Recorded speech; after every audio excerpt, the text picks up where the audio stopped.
Good morning, this is Ron. Welcome to Story Time. It's Tuesday, January 17th, 6:17, and I'm recording this on location at Lovebirds on Colorado Boulevard in Pasadena, California. And today's selections, because there's going to be more than one, is from the book called Where the Sidewalk Ends, the poems and drawings of Shel Silverstein. And I read one of the poems that he did from here, and it's called Sarah Sylvia Cynthia Stout, about a girl that wouldn't take the garbage out. So I'm going to do probably a whole bunch of selections out of this because they're rather short. So here we go. The first one's called The Acrobats. I'll swing by my ankles, she'll cling to your knees as you hang by your nose from a high-up trapeze. But just one thing, please, as we float through the breeze. Don't sneeze. Magic. Sandra seen a leprechaun. Eddie touched a troll. Laurie danced with witches once. Charlie found some goblins' gold. Donald heard a mermaid sing. Susie spied an elf. But all the magic I have known, I've had to make myself. Homemade boat. The boat that we just built is just fine, and don't try to tell us it's not. The sides and the back are divine. It's the bottom, I guess, we forgot. I must remember. Turkey on Thanksgiving, pudding on Christmas, eggs on Easter, chicken on Sunday, fish on Friday, leftovers Monday. But me, I'm such a dunce. I went and ate them all at once. The fourth. Oh, crash, my bash, it's bang, the zang, fourth, whoosh of Baroom, July, whew. Ickle me, pickle me, tickle me too. Ickle me, pickle me, tickle me too. Went for a ride in a flying shoe. Hooray, what fun, it's time we flew, said Ickle me, pickle me, tickle me too. Ickle was captain and Pickle was crew, and Tickle served coffee and mulligan stew. As higher and higher and higher they flew, Ickle me, pickle me, tickle me too. Ickle me, pickle me, tickle me too, over the sun and beyond the blue. Hold on, stay in, I hope we do, cried Ickle me, pickle me, tickle me too. Ickle me, pickle me, tickle me too, never returned to the world they knew, and nobody knows what's happened to dear Ickle me, pickle me, tickle me too. Captain Hook. Captain Hook must remember not to scratch his toes. Captain Hook must watch out and never pick his nose. Captain Hook must be gentle when he shakes your hand. Captain Hook must be careful opening sardine cans and playing tag and pouring tea and turning pages of this book. Lots of folks I'm glad I ain't, but mostly Captain Hook. Hug-o-war. I will not play at tug-o-war. I'd rather play at hug-o-war, where everyone hugs instead of tugs, where everyone giggles and rolls on the rug, where everyone kisses and everyone grins, everyone cuddles, and everyone wins. It's dark in here. I'm writing these poems from inside a lion. It's rather dark in here, so please excuse the handwriting, which may not be too clear. But this afternoon, by the lion's cage, I'm afraid I got too near. And I'm writing these lines from inside a lion, and it's rather dark in here. Orchestra. So you haven't got a drum, just beat your belly. So you haven't got a horn, I'll play my nose. So we haven't any cymbals, we'll just slap our hands together.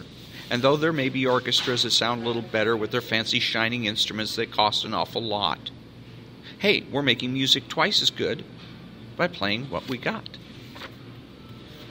Flag. 1 star is for Alaska, 1 star is for Nebraska, 1 star is for North Dakota, 1 star is for Minnesota. There are lots of other stars, but I forget which ones they are. Colors. My skin is sort of brownish, pinkish, yellowish white. My eyes are grayish, bluish, green, but I'm told they look orange in the night. My hair is reddish, blondish, brown, but it's silver when it's wet, and all the colors I am inside have not been invented yet. The loser. Mama said I'd lose my head if it wasn't fastened on. Today I guess it wasn't, because while playing with my cousin it fell off and rolled away, and now it's gone. And I can't look for it because my eyes are in it, And I can't call to it because my mouth is on it. Couldn't hear me anyway because my ears are on it. Can't even think about it because my brain is in it. So I guess I'll sit down on this rock and rest for just a minute. Joey. Joey took a stone and knocked down the sun. And whoosh, it sizzled down so hard and bloom, it bounced in his backyard and glunk, it landed on his toe. And the world was dark and the corn wouldn't grow and the wind wouldn't blow and the cock wouldn't crow. And it was always night, night, night. All because of a stone and Joe. Listen to the mustn'ts. Listen to the mustn'ts, child. Listen to the don'ts. Listen to the shouldn'ts, the impossibles, the won'ts. Listen to the never-haves, and listen close to me. Anything can happen, child. Anything can be. Jimmy Jett and his TV set. I'll tell you the story of Jimmy Jett, and you know what I tell you is true. He loved to watch his TV set almost as much as you. He watched all day, he watched all night, till he grew pale and lean, from the early show to the late show, and all the shows between. He watched till his eyes were frozen wide and his bottom grew into his chair, and his chin turned into a tuning dial, an antenna grew out of his hair, and his brains turned into TV tubes and his face to a TV screen, and two knobs saying vert and horiz grew where his ears had been.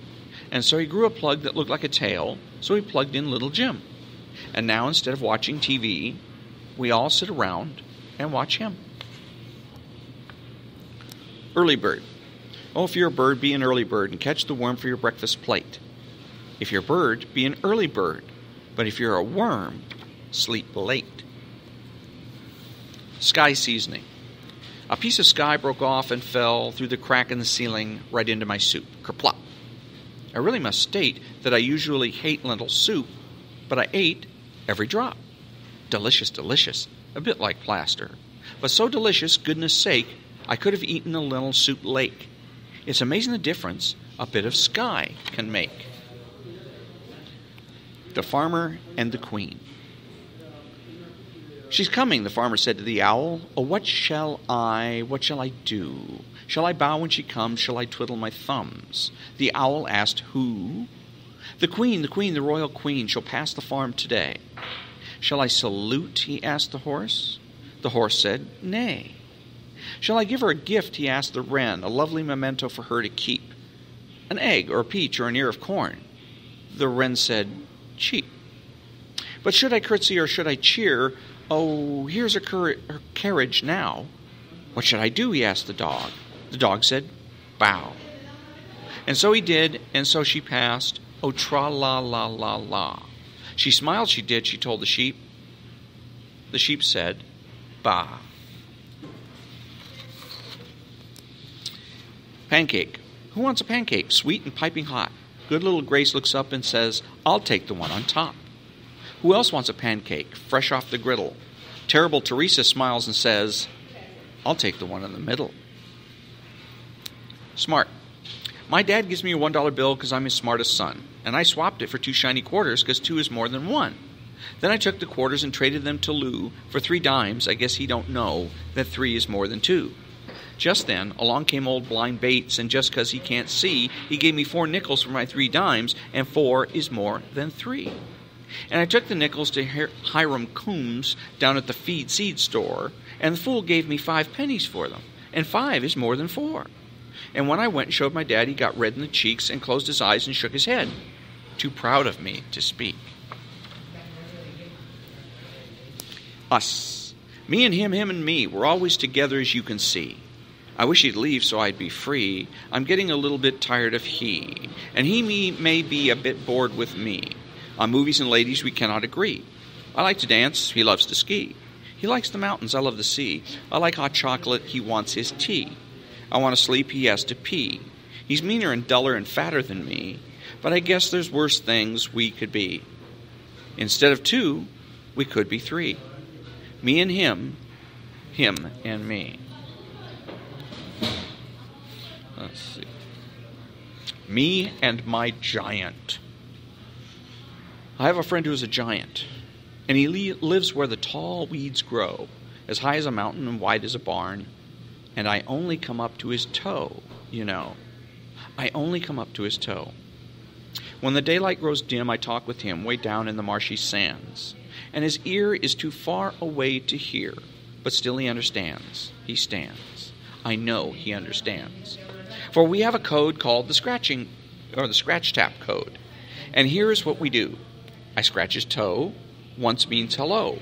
And twice means how are you? 3 times means does it look like rain? 4 times means don't cry. 5 times means I'll scratch you a joke. And 6 times means goodbye. Goodbye. 6 times means goodbye. And he answers me by tapping his toe. Once means hello, friend. 2 taps means it's very nice to feel your scratch again. 3 taps means it's lonely here with my head in the top of the sky. 4 taps means today an eagle smiled as she flew by. 5 taps means, oops, I just bumped my head against the moon. 6 means sigh. 7 means bye. And 8 means come back soon, soon, soon. 8 means come back soon. And then I scratch 1,000 times, and he taps with a bappity-bim, and he laughs so hard he shakes the sky. That means I'm tickling him. Rain. I opened my eyes and looked up at the rain, and it dripped in my head and flowed into my brain. And all that I hear as I lie in my bed is the slishity slosh of the rain in my head. I step very softly. I walk very slow. I can't do a handstand. It might overflow. So pardon the wild, crazy thing I just said. I'm just not the same since there's rain in my head. 2 boxes met upon the road and said, one unto the other, if you're a box and I'm a box, then you must be my brother. Our sides are thin, we're caving in, and we must get no thinner. And so 2 boxes, hand in hand, went home to have their dinner. True story. This morning I jumped up on my horse and went out for a ride, and some wild outlaws chased me, and they shot me in the side. So I crawled into a wildcat's cave to find a place to hide. But some pirates found me sleeping there, and soon they had me tied to a pole and built a fire under me.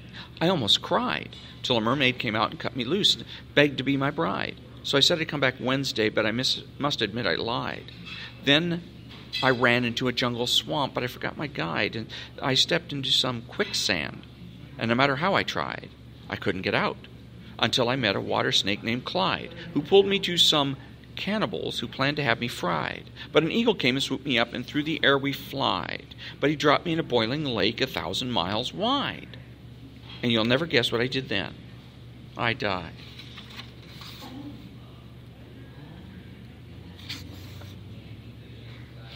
And the last one for today is going to be Hector the Collector.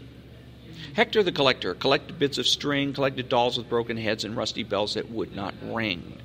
Pieces out of picture puzzles, bent-up nails and ice cream sticks, twists of wire, worn-out tires, paper bags and broken bricks. Old chip vases, half shoelaces, Gatling guns that wouldn't shoot, leaky boats that wouldn't float, and stopped-up horns that wouldn't toot. Butter knives that had no handles, copper keys that fit no locks, rings that were too small for fingers, dried-up leaves and patched-up socks, worn-out belts that had no buckles, electric trains that had no tracks, airplane models, broken bottles, 3-legged chairs, and cups with cracks.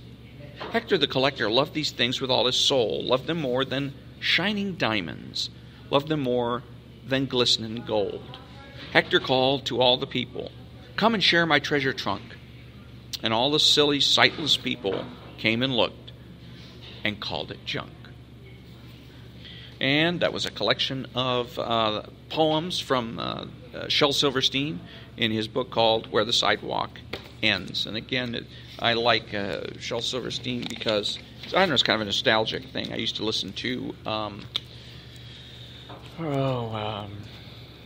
the Dr. Demento show when I was younger. And that's where I first heard samples of Shel Silverstein's work. And I've liked it ever since, and I figured you would too. Next episode of Storytime will be on Thursday the 19th, and until then, have a great day.